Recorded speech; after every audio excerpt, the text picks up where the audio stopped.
Baale potenshaaliin isaa baay'ee guddaadha.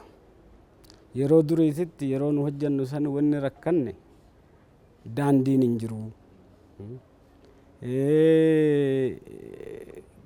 Gabarnaansiin jiru mataan isaa rakkisaadha. Namni understandis godhu hin jiru. Hadha ammoo karaan asfaaltii ta'ee jira. Paarkiin kun ammoo beekamtii gana addunyaa argatee jira. Ka gaarawwan Baalee duwwaa osoo hin ta'in karaan ka wal qabatu Soofumarillee ilaaluu dandeenya.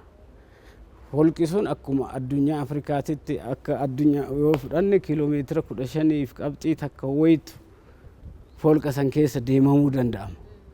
Naannoo sanitti duraan osoo tuuristiin illee dhufe eessa boqotaan waa tokko. Akkamitti holqa san keessa kiiloomeetirii kana hunda deemaan waa tokko.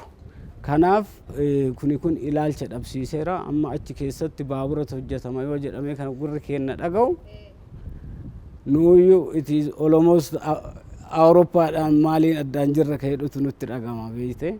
Yoo naannoo sanitti bakka tuuristiin boqotu sirriitti ijaaramee jedhe kuni wanna tuuristoota nu harkisuu waan danda'u keessaa haala gaariidha.